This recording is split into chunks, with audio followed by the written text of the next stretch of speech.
So I see blogs a little bit differently than you guys do, I guess. I see like the pinnacle of someone's career, to be able to grow to like authority status, right? Usually authorities write books, they get mentioned in publications, they're like, considered, like the voice when any kind of like, question is up for debate, right? A blog to me is like a personal voice, right? I mean, you have something to say, you say it, for better or for worse, love me or hate me, you're gonna figure this out about me in 3 months anyways, get to know me a little bit better. So someone that's that passionate about something, and of course there are personal blogs, professional blogs, I guess I'm talking more about professional blogs, but I think it's a great way to, express, one, that you're passionate about something, passionate enough to like, write about, engineering, or write about, your life in your career or whatever, write about the software marketplace, whatever it is, but it gives employers like a glimpse into your world, and I think it makes you stand out, from the piles and piles of resumes that exist there. I think part of this kind of part of what I was leaning on a little bit earlier, if I can spit it out, I'm stuttering today, is that there, like I said, it is that double-edged sword. There are certainly positive things that can come from blogging. Like you said, if you truly are that expert, you can be more seen, more known, more respected. If you truly do have good ideas, your blog can be a phenomenal thing for you. I think more what we're saying is the blanket statement that that if you don't blog, you're not an expert is crap. What is true is that if you have a blog and you are really good at what you do, you can make it that much more well known. You can kind of certify yourself that way almost.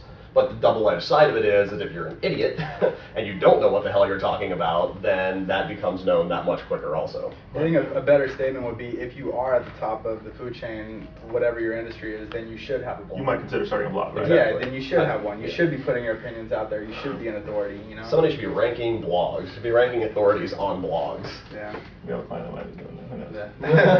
Who knows? We're ranking all kinds of things these days. But so if you're talking to a candidate and they're like, how should I conduct my job search? Just my career growth strategy. You guys think maintenance of a blog should be up there? No. If you're a candidate, you're looking to grow in your career, should you start a blog? No. I think I don't think Say you no, have they're to. I think not it'd be a there. good tool. There's enough of that. I don't think you can benefit you in any way. I don't think if you're looking for career growth, the blog is going to help you out. Okay. I disagree. I think if you really are at the top of your game, and you have to make a little ego check there, like, are you really that good? Or, I mean, anybody can probably benefit in some ways. It's about intelligently managing your blog from a professional perspective. Just like Facebook can help you, Facebook can hurt you. Your blog can help you, your blog can hurt you. You got to be smart enough to manage it if you're using it from a career perspective. It's purely a personal thing. Knock yourself out, write about whatever you want to, but if you were using it as a career tool, be careful about how you use it. It gives the hiring manager a snapshot into your personality, something True that Gen Y here, they might not get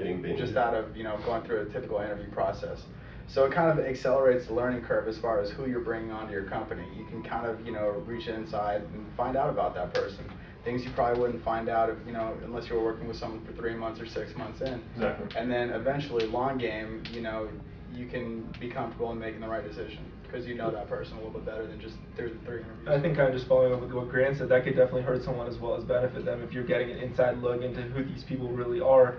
It could be great. This guy could be 10 times better than you think he did in like the interview, and he could have just not been up to par during his interview, and this could just make him be like, oh my god, this guy's amazing. It could also be like, this guy has no clue what he's talking about. You could smoke 3 rounds of interviews, but then they read your blog and you're like, It's over. Yeah. wow. Yeah, so they'll figure it out 3 to 6 months later and fire you anyways. Yeah. But on that same note, if you're that good, why do you need a blog to justify yourself? If you're that good, you don't. It's not to justify it, It's not to because justify it. you believe that Justifying strongly in your yourself. opinion that you think the world needs to hear it. Yeah, it's Why like are we on camera right educating. now? Besides, because I said so. That's a great question. Are we getting paid for this? Okay. Anyway. On that note, Yeah, we talked about job boards. It got real quiet as soon as I said we're getting paid. We talked about job boards and replying to job ads. It's probably like step number 1. We talked about utilizing social networks and just your own kind of professional, personal network. Talked about potentially maintaining a blog. We didn't really talk too much about like what the hiring world's view is of the social aspect of your social networking kind of persona, right? So I mean, we talked about LinkedIn. Didn't really talk too much about like how your profile on Facebook, how your profile on MySpace affects your chances of potentially getting a job. How professional does your personal profile need to be. I don't know if it Do needs you to be want profe- it? I don't know if it so much needs to be professional as it just needs to be private.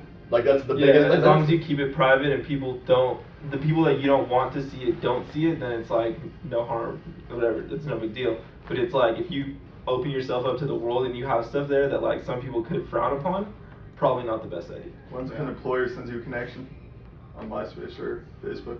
Take it. I mean, I see Yeah. the lines As of long as you're personal- not in the interview process. I see personal and professional blurring, and people are like, I mean, you got like CEOs of companies in their like online photos with like hoodies and like sunglasses and stuff like that. I mean, the lines are blurring, man. Guys, like, I don't think people care like that much anymore about like you being like Mr. Polished or whatever. Well, I think probably all Maybe of just us- our marketplace. Well, and I think all of us kind of Yeah.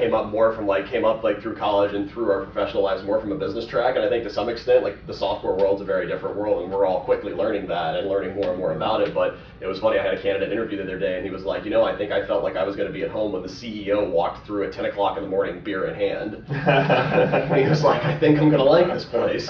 I think it definitely is our industry though, just technology. So I think that to some extent, but I don't know, maybe I'm a little bit of a traditionalist there. I think you have to be very, very careful about what you show, and I think it's better off, especially during the interview process, to play it safe, play it as professional as possible. And what you said, what if Mr. Interviewee sends you a request during that? I archive it until I take the Yeah. job. Like I don't ignore it, so it comes back and says you turned down your request, but I for sure archive it and keep it until the interview process is over. There's just maybe I'm old school, but there's some stuff like hey, I like to party, I like to go out and have a great time, and there's some of that until I get the job, I'm not sure that the rest of the world needs to see, and I would encourage my candidates to do the same thing regardless. I think it's very industry specific. We're in an industry of 23-year-old CEOs. So those lines are becoming more and more blurred. You get into an industry like insurance or something like that, and the CEO, Midwest, yeah. the CEO is not going to be coming in with a beer in his hand at 10 in the morning with sunglasses and a beanie on. It's just not going to happen. Yeah. But Everyone's very like laid back in the industry we work on because it's more about like the work that you do rather than like how you conduct around that work. It's more about being productive and being in an environment where you feel comfortable about being with the people that you're with, so you can perform the best work that you can. We're saying industry though, and there's a huge blur here. I mean, like a lot of our project, program, and product managers in these companies where the CEOs walking across at 10 o'clock in the morning, beer in hand, are customer facing, are selling, are the face of the CEOs company. customer facing, and why? they're selling to companies who are more traditional like that. And I think that, and we're getting way off topic here, probably to get more back towards the job search side of things, though, that maybe from an engineering perspective, I think we see it more. But again, this kind of comes back to why I just have the blanket policy of play it safe. I think your program, project managers, those guys, that your technical salespeople. There's a whole side of the software world that does have that very outside facing, and I don't know. Maybe it's just old school, but I play it safe, play it safe, play it safe. And I think at the end of the click on that edit button. I think at the end of the day, start there's putting stuff on your wall. There's so much less. There's so much more to lose and so much less to gain by having a bunch of stuff about your personal, like your outside of work life, up on your, of course, unless it's like I spend all my time building houses for Habitat for Humanity, donating blood, and saving little furry bunny rabbits. I mean, if that's what you do in your personal time, that's probably cool. But if you're like, all right, all of us seated here, and we like to go out party and have a good time and get a little crazy, probably better that you just leave that until afterwards. You know what? I hope you find an office where you can go out and do that kind of stuff with them, but probably not best during the interview process to let that particular skeleton out of the closet. I say blend it. I don't know, I go against the consensus. I say blend it. I say people are moving away from like a traditional 9-to-5 work week, traditional work life. There isn't that clear split. Everything's blurred. People are on IM. People are on cell phones. People are working, late, leaving early, whatever it is. I mean, everything's just starting to like blend. I mean, there's no reason people shouldn't like know who they're getting into bed with or getting into business with. Be confident in who you are, and people don't like it, then fuck them. leave it to the Missouri boy and the California boy to be on the traditional and conservative, Yeah. and the conservative and the less conservative side of things. I think there's a balance. I mean, you can't just blur it 100% and let everyone know in your workplace what's going on with everything in your personal life. Well, yeah, and there has to be some kind of balance there. It can't be all one way or another.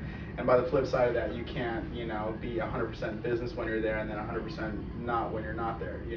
That's why I feel like your Facebook profile can't be like only your like goof off side, or not even goof off. Like there's nothing wrong with goofing off, but like your R-rated side, you know what I mean? And R-rated, no place in like business for some reason, right? Yeah. But then again, that comes back around to like all. ball gags and Yeah. on Facebook. Wow. Wow. It happens. I guess part of it is that I have no desire to go through and like edit my Facebook profile. Like it kind of is what it is, and like I like to think that I keep it, you know, somewhat PG-13 regardless, just because like I think there's parts of my life I don't need, you know, the rest of the world knowing, professional, personal, or whatever. But I Like just what? yeah, exactly. Let's Yeah. talk about that on the internet right now, right? I don't know. Like I said, I just think more in general, it's play it safe. I know from my perspective, I send out a bunch of messages and stuff like that through Facebook, which means that the people that get my messages have access to my Facebook. Mhm. I'll be honest, I have pictures up there that probably like the people that I'm working with probably shouldn't be seeing, but it's there, you know, and it's like, hey, this is my life, this is who I am. I'm being honest about it. I'm being open with it. If you don't like it, if you don't agree with it, then hey, Don't I work mean with that it is what it is. But Right. at least I'm not hiding it. At least I'm not like living one life and living another life and like pretending I am when I'm not. It's like it is what it is type thing. I think I think We're done. That's it, we're done. We're done. well, that was easy.